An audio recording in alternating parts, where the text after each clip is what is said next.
Hey guys, it's me Nana, and tonight we're going to read another book in the series of Kiss in Hand. Remember Kiss in Hand by Audrey Penn, where Chester, his mom gave him the kiss in hand.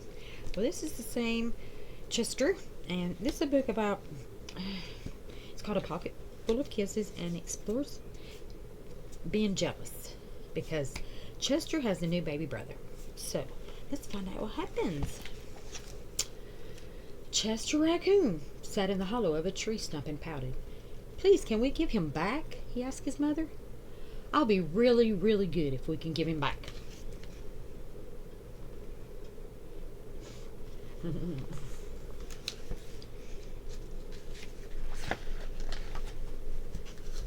Mrs. Raccoon smiled tenderly. "You're already really, really good, Chester, but I'm afraid no matter how good you are, we can't give him back. Besides, I thought you liked having your little brother." "I did like it at first," admitted Chester, "but now he plays with my toys and swings on my swings and reads my books. Then he pulls my tail and talks to my friends and follows me everywhere I go."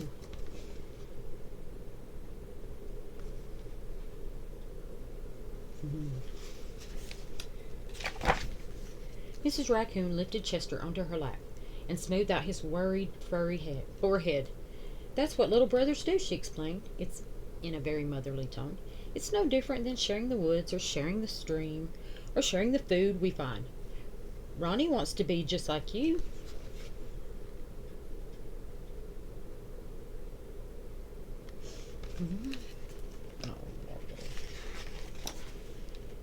Mrs. Raccoon placed Chester on the ground and smiled at him with the soft, loving eyes he knew so well. "I think someone needs a kissing hand," she said in a voice that was warm and inviting. She took Chester's hand in her own and spread open his tiny fingers into a fan. Leaning over, she kissed him right in the middle of his palm. Chester felt the warmth of that kiss rush from his hand up his arm and into his heart. And when he pressed his hand to his cheek, he could hear his mother's words in his head. "Mommy loves you." They said, "Mommy loves you." Chester grinned so wide the tips of his silky black mask crinkled upwards. Even his cheeks flushed to a primrose pink. He was the happiest raccoon in the forest.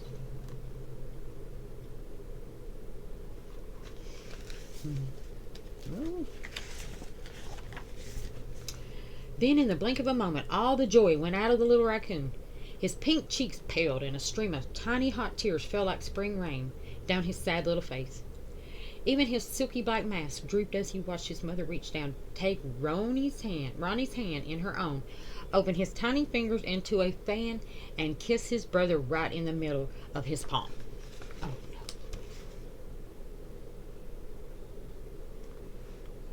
no.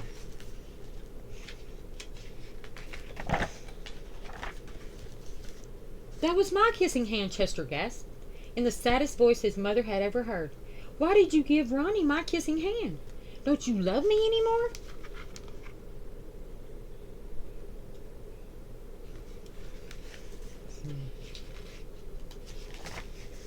"Oh, Chester," cried Mrs. Raccoon, "of course I love you. Then how come you gave the baby my kissing hand?" said Chester.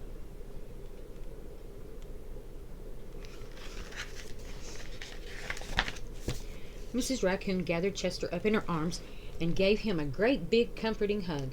"I would never give Ronnie your kissing hand," she assured him gently. "That was his kissing hand. Now you each have one of your own." Excuse me. Chester wiped away his tears and settled in his mother's lap. "If you give both of us kissing hands, won't you run out?" Mrs. Raccoon laughed. "Would you like to hear a story?" she asked Chester. "About kisses?" "About stars," said Mrs. Raccoon.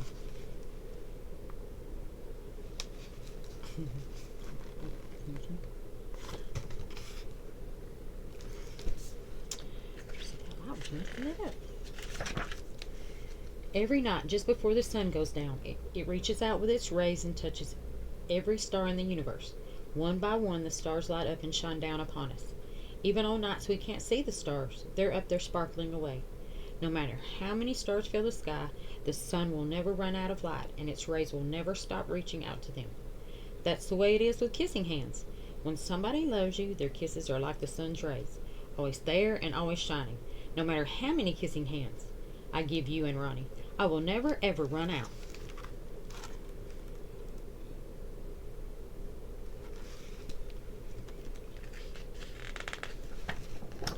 Oh. But you are right about one thing, said Mrs. Raccoon. Ronnie's big brother widened his eyes and looked surprised. What's that? He asked his mother. You are the big brother, and that deserves something extra special.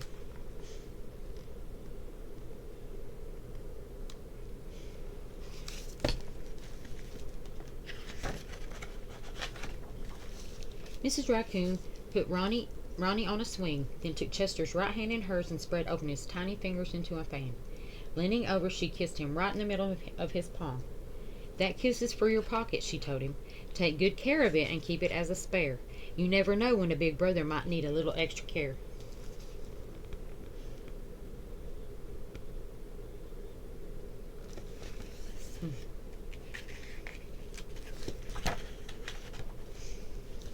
Chester hugged his mother and romped away. I love you too, he seemed to say.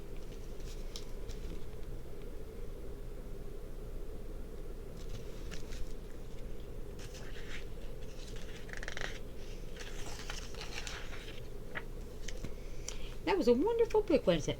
And the book in the series by Audrey Penn and illustrated by Barbara Leonard Gibson. Pocket full of kisses. And we'll read another one sometime. I like that. That's about jealousy. Did you understand when that he was jealous when he saw his mom kiss his baby brother's hand? Because he thought it was all his. And that he was getting something that was his. But he was getting his own. He just didn't understand, so. But it's a normal thing to be jealous. I've been jealous before many times. So. Just have to talk about it. Talk to your mom about it. And we can work that. Because Nana loves you. Okay, I'll see you next time.